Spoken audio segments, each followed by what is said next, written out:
الحمدللہ وحدہ والصلاة والسلام علی من لا نبی بعدہ۔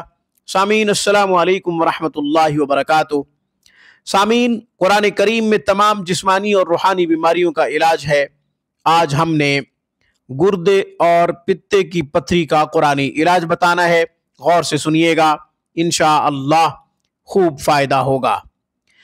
گردے کی پتھری پیشاب کے راستے سے نکل جائے گی اس قرآنی عمل کی برکت سے، اس آیت مبارکہ کے پڑھنے سے جو میں بتانے لگا ہوں۔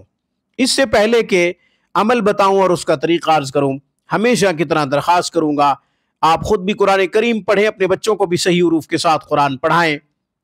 قرآن کریم کی ایک آیت مبارکہ کا پڑھنا 100 رکعت نفل پڑھنے سے زیادہ افضل ہے۔ علم کا ایک باب سیکھنا 1000 رکعت نفل پڑھنے سے زیادہ افضل ہے۔ اپنی دنیا سنواریں، آخرت سنواریں، اپنے بچوں کی دنیا اور آخرت سنواریں، اپنے بچوں کو قرآن کے قریب کیجئے، اس لیے کہ وہ آپ کے لیے صدقہ جاریہ ہیں۔ جب آپ دنیا میں نہیں رہیں گے، آپ کی اولاد نیک اعمال کرے گی تو آپ کو ثواب ملتا رہے گا، ثواب پہنچتا رہے گا۔ آن لائن کلاسز کے لیے، علاج معالجہ کے لیے آپ ہم سے رابطہ کر سکتے ہیں۔ ہماری سروس سے 24 گھنٹے فائدہ اٹھا سکتے ہیں۔ گردے اور پتے کی پتھری کے لیے ہم نے سورہ بقرہ کی آیت نمبر 74 کا انتخاب کیا ہے۔ گردے اور پتے کی پتھری کے لیے سورہ بقرہ کی آیت نمبر 74 پڑھ دیتا ہوں۔ بسم اللہ الرحمن الرحیم۔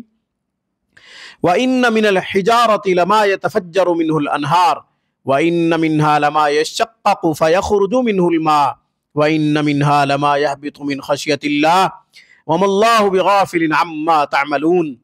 اس کو 21 مرتبہ پڑھیں، پانی پہ دم کریں، پانی مریض کو پلا دیں۔ مریض خود پڑھنا جانتا ہے تو یوں عمل کرے، جب پڑھنے لگے تو ہاتھ وہاں رکھ لے جہاں پتھری کی تکلیف ہے، گردے کی پتھری کی تکلیف ہے یا پتے کی پتھری کی تکلیف ہے، وہاں ہاتھ رکھ کے اس آیت مبارکہ کو 21 مرتبہ پڑھے، پھر پانی کے اوپر دم کرے، پانی پی لے۔ انشاءاللہ چند دنوں میں پتھری کا خاتمہ ہو جائے گا، ٹوٹ جائے گی۔ 7 دن یا 11 دن یہ عمل کرے، پھر فرق نہ ہو، فائدہ نہ ہو تو معالج سے ضرور رابطہ کرے، یعنی روحانی معالج سے رابطہ کرے کہ مجھے فرق نہیں ہو رہا یا افاقہ نہیں ہو رہا۔